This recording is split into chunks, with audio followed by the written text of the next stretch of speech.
Hello, friends. Ted Wilcox here again to bring you into another thrilling chapter in our continuing saga of magic, mystery, and the American century. But before we begin, here's Charlie Pulcher with a brief review of our last episode. Last time, in fog-drenched San Francisco, Inspector Dunn and his crew of Magitech experts waited for one man, Kenichiro Whiskey Mononobe.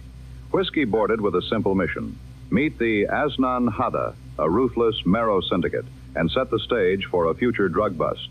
But at Bayside Bernie's floating nightclub, Bernie Satari delivered Whiskey and Dunn into the presence of his uncle, the war chief Gilgamesh. And when Dunn ignored Whiskey's warning, a violent firefight erupted. Gilgamesh struck first, tearing out Dunn's throat. So Whiskey answered with wrath. And as the sirens close in, our story shifts once more to the next member of this ever-growing cast. What happens next? We'll find out now. This is the Mythic Chronicles.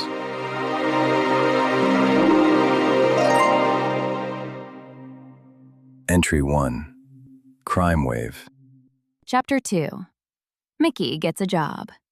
October 21st, 1951.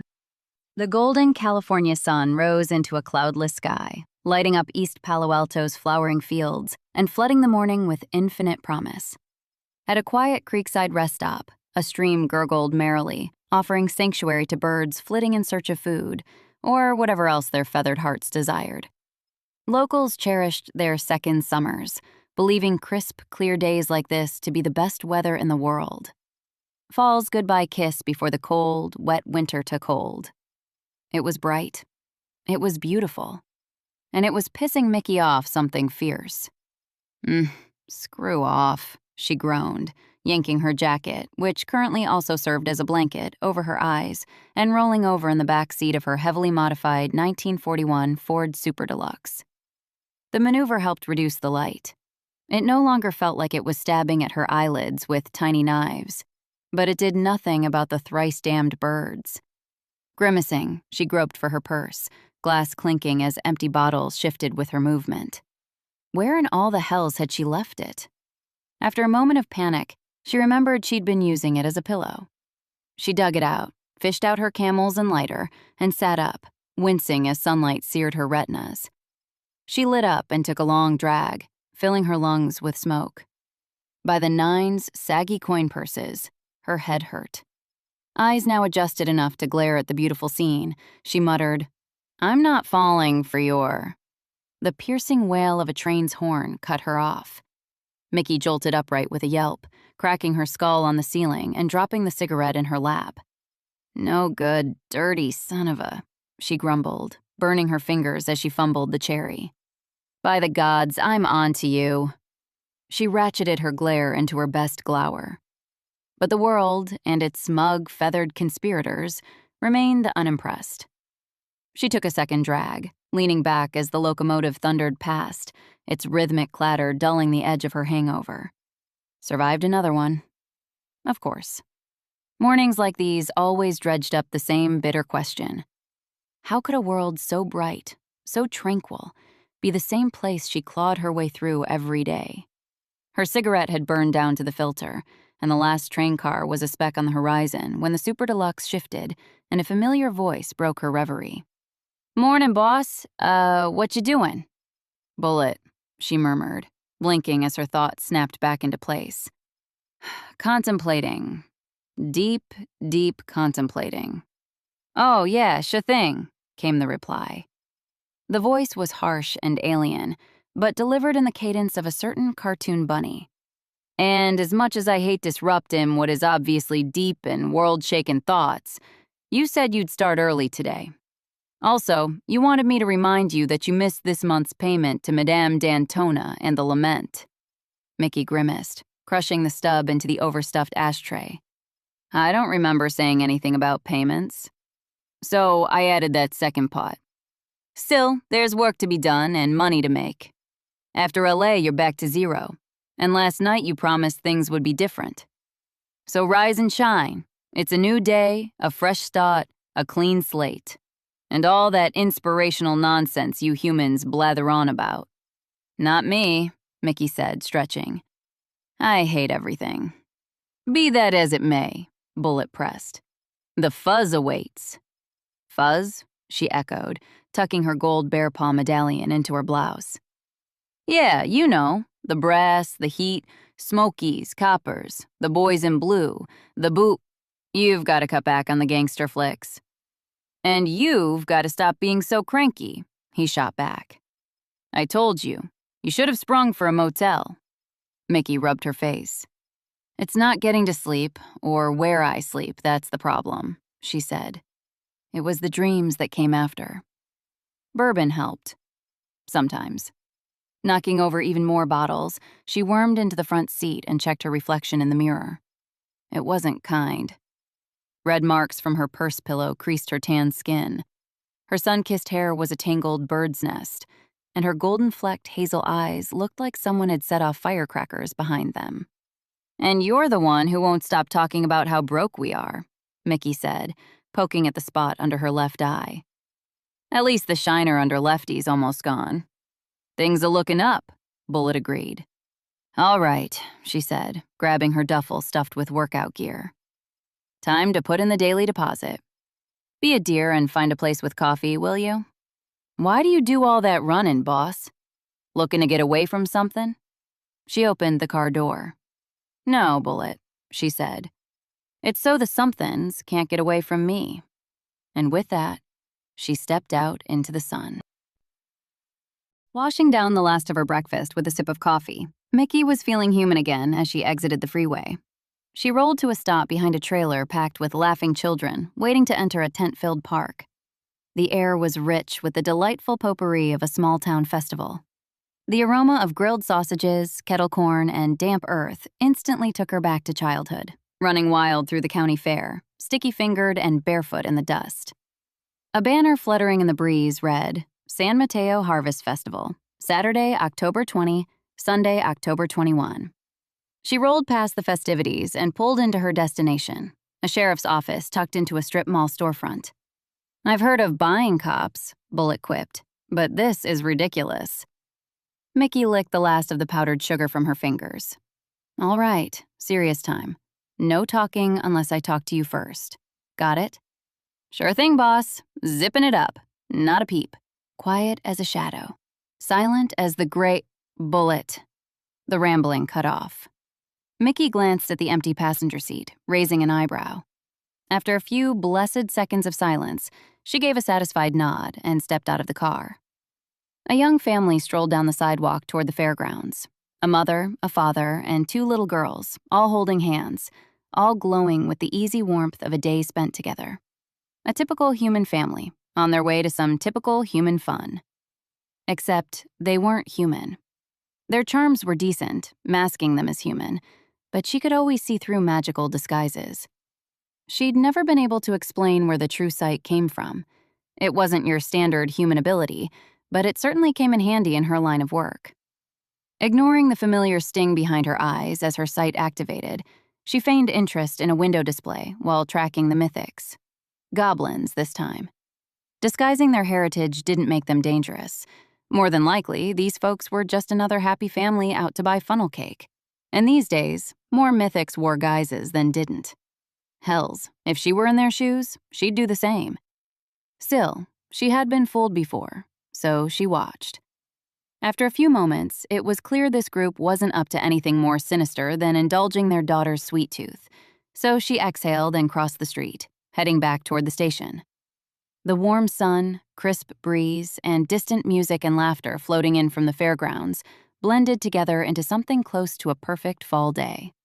You're still not fooling anyone, she muttered, stepping into the sheriff's office and walking straight into a dangling bat decoration. She flinched, but a clip in her hair snagged on its wing, tangling her further. The bat's purple eyes flashed, and a tinny laugh cackled from its plastic mouth as she struggled with the cheap Halloween doodad. It didn't help when she heard someone chuckle behind her. She turned to find a middle-aged man standing at a partitioned desk, his uniform straining over a more than generous paunch. He might have been solidly built once, But now his jowly face and sleepy eyes reminded her of her uncle's old basset hound, Dog Boy. "Better watch out, little miss," he drawled, tossing 2 dead succulents into the trash. "Some real baddies in this office." He sank into his chair, chuckling at his stupid joke. "Now, what can the San Mateo Sheriff's Office do for you on this fine Sunday morning?" Mickey peeled off her gloves, catching how his gaze lingered on her chest before flicking up to her face. "Officer Calhoun, is it?" she said, noting the nameplate on his desk. "Michelle McFinn. I'm here to speak with whoever's in charge of the bounty board. I have an appointment." She didn't, but people moved faster when they thought they were late. Calhoun produced an indulgent grin. "I'm sorry, little lady, but we don't take appointments here." "Whoops." She recovered with a cool, patronizing smile of her own. "I know that, officer. I'm not asking for an appointment. I'm here to register with the illegal magic practitioner bounty board clerk. Just closed a job down south and heard about a posting in East Palo Alto. So if you'd point me to the clerk, I'll handle it directly." "Is that a fact?" Dog Boy, she'd already renamed him, asked, squinting like she'd just spoken Elvish. His eyes dragged over her again, lingering far too long. "You sure, honey? Pretty little thing like yourself, getting all tangled up with that crowd?" Heat rose up her neck, and she couldn't quite keep it out of her voice as she met his gaze. "Yes," she said through gritted teeth. There was a pause as the hamster in Dog Boy's head finally got off its ass and started spinning his wheel. Once it picked up enough speed for him to realize she was serious, his smirk faltered. "Okay," he said, dragging the word out. "Well, San Mateo County don't have a formal bounty clerk like they do in the big cities. All hunters report to this desk first." He slid a second nameplate beside the first. "You got documentation, missy? 'Cause no license means you can just scoot that classy chassis of yours out the door." Mickey slapped her federal paperwork and laminated license book onto the countertop. Dog Boy blinked, frowning at the credentials like they might sprout teeth, then looked up. "You affiliated with any guilds or organizations? San Mateo County don't give bonuses for affiliations, even for Cloud 9 folk."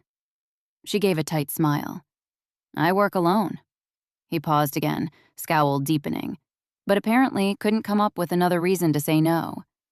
With an annoyed grunt, he shrugged and rolled his chair to a side desk, pulling the cover off what looked like a small TV. Relief flickered through her at the sight. Good. A Comtrack. She'd worried a podunk outfit like the San Mateo Sheriff's wouldn't have the new Magitech. Dog Boy retrieved a laminated instruction sheet and started grumbling as he powered up the device. After what felt like an age of muttered curses and clunky clicks, he slid her license into the reader. Each license carried a magically encrypted chip, tied to its owner, and verified identity while tracking bounty records across federal and local databases. The screen produced a list. A long list. "Damn thing," he grumbled, jabbing buttons and twisting dials. When that didn't work, he restarted the process. "Must be on the fritz." "Is there a problem, officer?" "It's Sergeant," he snapped, not looking up. "Okay," she said, watching as the list reappeared. "Is there a problem, Sergeant?" His face flushed purple as he swiveled his chair to glower at her. "You're aware that forging these documents is a federal offense?" The last of Mickey's patience fractured like a dry twig, then burst into flames.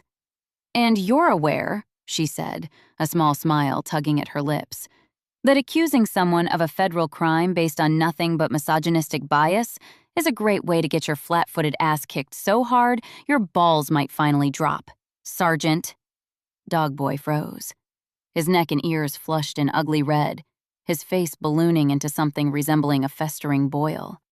"Now listen here, little miss." "No thanks, we're past that part," she cut in. "You've checked the license. Twice. That should be enough. But since this is the world we live in, I'm sure it's not. So here." She tossed her driver's license and passport onto the desk. "Both confirm I'm Michelle McFinn and that my credentials are in order." Dog Boy gawked, clearly struggling to process as he picked up the IDs. So she kept going. Look, Sergeant, I get it. Bounty hunting's scary. We take the jobs that are too low priority, too remote, or too dangerous for stations like yours to touch. And because your Neanderthal brain is still stuck in a pre-revelation fantasy where lifting heavy things makes you better than a woman, you're having trouble coping with reality. So let me clarify. She sent a burst of anima through the bear paw pendant at her neck. Her eyes flared, the air around her crackling as she gripped the edge of the desk partition. The metal popped with a dull twang as her fingers left faint, indented impressions. I'm here to investigate the disappearances of 3 women and the magical beings possibly responsible. And since, she continued in what she considered a pretty good dog boy impression, San Mateo County don't rank women's lives high enough to bother with, and since you're all obviously far too busy, she swept a look across the empty room. I'll take the case, collect the bounty, and take my classy chassis elsewhere. She stepped back, ignoring the whiplash headache, and crossed her arms. The only thing stopping me is a jackass sergeant who can't seem to see the shit through the flies. Dogboy rocked in his seat like he'd been hit by a stiff wind. But eventually, the words sank in, and bewilderment twisted into irritation before hardening into anger. He rose to his feet, looking ready to take a swing at her. Way to turn on the charm, Mick. After this asshole blocks you from taking the contract, you can go beg the friendly folks at the park for spare change, assuming you don't threaten them too. But before Dogboy could respond, a voice cut clean through the tension from the hallway beyond the desk. Thank you, Sergeant. I think that's enough. Mickey blinked, her eyes flicking away from the sergeant as a tall, lean man stepped into the room, lieutenant bars gleaming on his collar. She clocked the quiet confidence in his posture. No question, this one had combat experience. A much younger deputy trailed in behind him. She uncrossed her arms as the lieutenant approached. Unlike Dogboy, he met her eyes without flinching. Ma'am, he said, you'll have to excuse the sergeant. The contract was only installed a few months ago. We're still working out the kinks. Mickey glanced at the still fuming sergeant.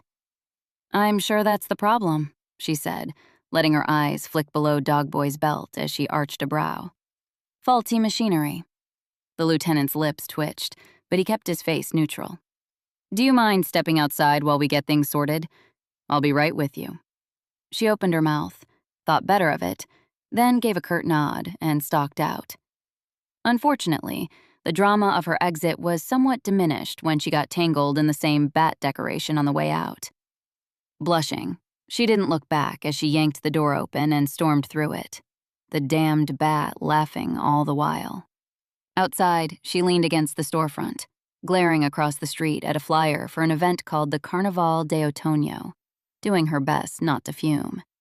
Movement caught her eye. A young couple strolled by, fingers entwined, window shopping on their way to the festival.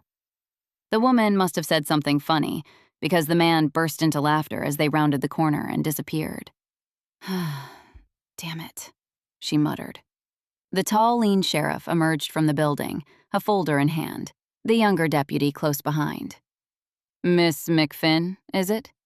Mickey sighed and turned to face them. That's what it says on my underwear. Bill Grady, he said, nodding to the deputy. This is Deputy Pomponio. On behalf of the department, I apologize for Sergeant Calhoun. He's a good man, but he can be... An asshole, she offered. Conservative, the lieutenant finished, this time with a smile. We don't get many bounty hunters out here. Even fewer women bounty hunters. You've got to admit, it's a bit unusual. Mickey rolled her eyes. You got a point there, Lieutenant Bill? Or does a girl need to take a leak standing up before she can get a contract around here? Pomponio looked like he'd been slapped. Grady blinked, then barked out a full, genuine laugh. That won't be necessary, he said, still smiling. Your paperwork checks out. Officially, we're obligated to provide any intel gathered since the bounty was posted. He handed her the folder. Unofficially, I suggest you walk away from this one, Miss McFinn. It's a rotten onion. The more you peel, the worse it stinks. Not worth the purse. "Call me Mickey," she said, flipping it open and skimming through the contents. "And I'm sure the victims' families appreciate how their tax dollars are being used." Grady shrugged. "San Mateo's a big county.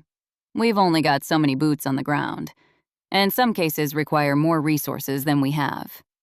These women just don't," he sighed, "I'm sorry to say, make the cut." Mickey studied him. He wasn't being cruel, just stating facts. But something about his calm, professional tone, the lack of shame in his voice, rubbed her the wrong way. And who are you to judge? When was the last time you took a job solely out of the goodness of your heart? "I'll take my chances," she said, closing the folder. "I still need to register for the contract." Dogboy was too busy choking on his own masculinity to sign me in. Pomponio snorted, drawing her attention. Did the kid get the joke? Dogboy came from an old Sunni legend about a shape-shifting boy born of a dog. Variants of the story popped up in tribal folklore across the continent. She studied the deputy more closely. Short, stocky, broad features, tan skin. Native, maybe? Oblivious, Grady continued. "I figured you weren't the type to scare easy. I signed you in. Still, think about what I said, Mickey. Consider it under advisement, Lieutenant Bill." Grady nodded and headed back inside. Pomponio lingered a moment, mouth half open, then seemed to think better of it and followed. Interesting. Mickey waited until she was inside the Super Deluxe before asking, "Thoughts?"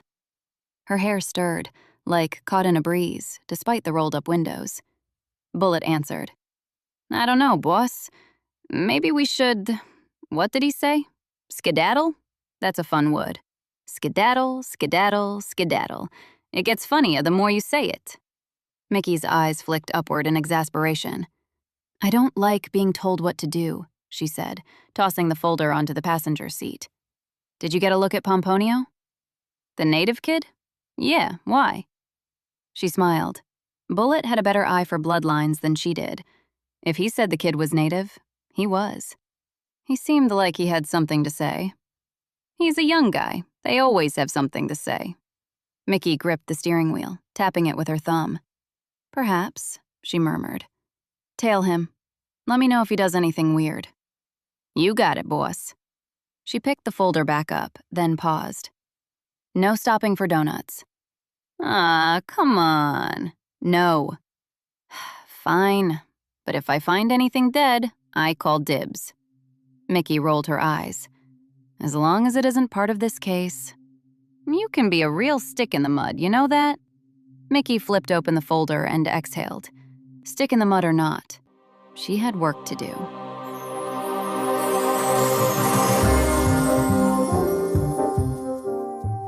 Thank you for listening to this episode of The Mythic Chronicles.